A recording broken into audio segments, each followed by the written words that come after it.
This next one, we're traveling from, where were we? Ireland. We're going to go to Japan. It's a Zen Buddhist story. There was once a young man who got very tired of the world. He got tired. He got bored. He never worked. He hung out with friends. He decided that was a boring way to live. And so he decided what would make his life meaningful is to achieve what the Zen Buddhist monks called enlightenment, so that he could understand everything there was to understand about the world. So he left his village and went high up to a monastery, a Buddhist monastery. And there he demanded to see the abbot, the man who was the head of all the monks. The monk who had opened the door said, "You can't just come here and demand to see the abbot." The young man said, "My father is a rich man.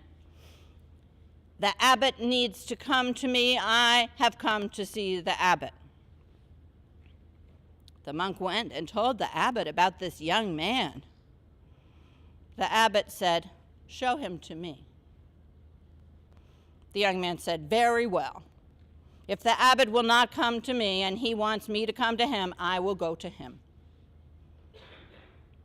When he went to see the abbot said, "Why are you here?" The young man said, "I am here because I want to achieve enlightenment. But I have to tell you something. I hate meditating, so I don't want to have to meditate at all. I don't like chanting, so I don't want to sit in a room with other people chanting. And I don't like waiting for things, so I want to be enlightened immediately." The abbot said, "I see."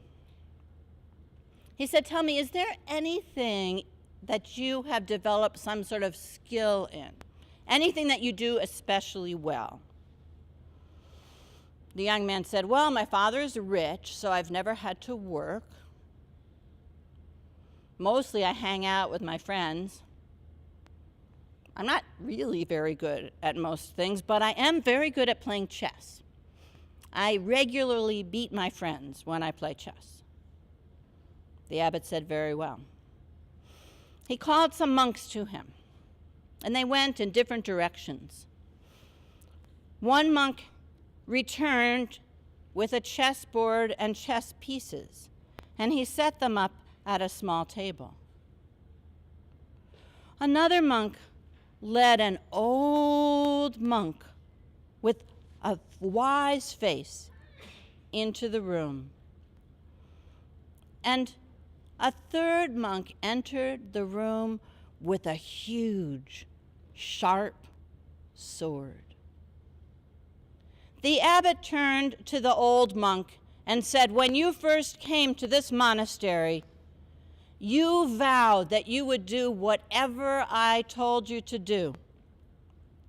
What I want you to do is to play the best game of chess you have ever played in your life.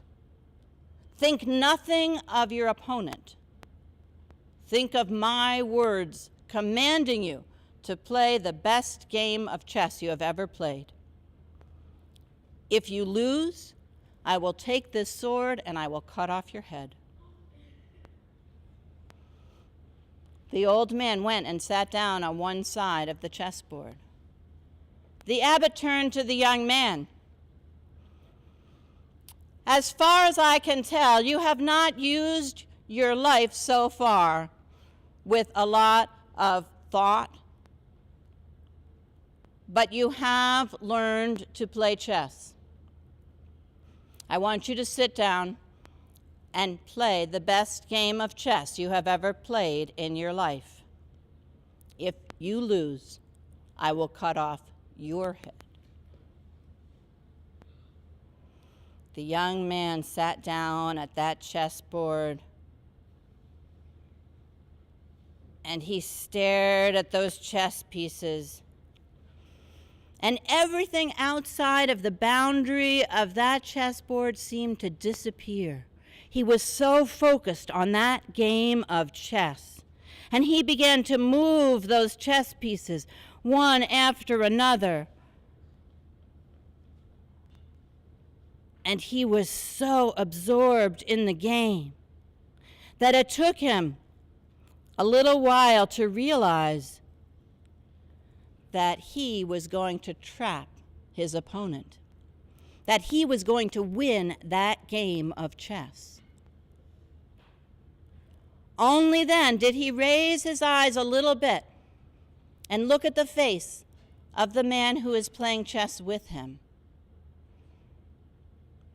What he saw was a face filled with kindness, a calm face, a peaceful face, a wise face.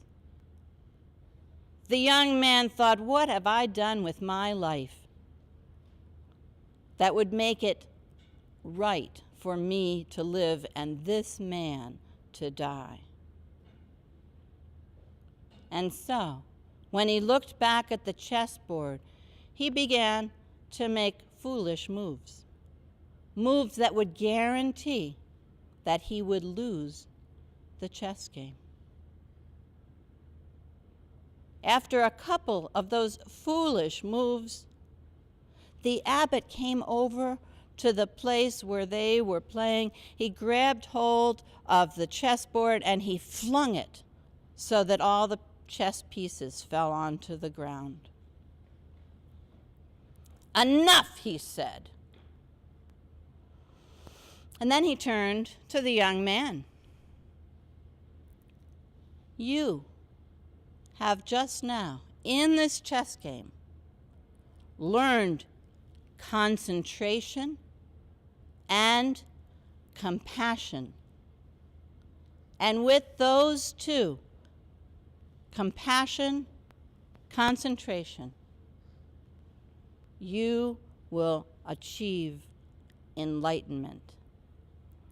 And the young man was so impressed by these words that he decided to stay at that monastery, searching for how to expand his understanding of concentration and compassion.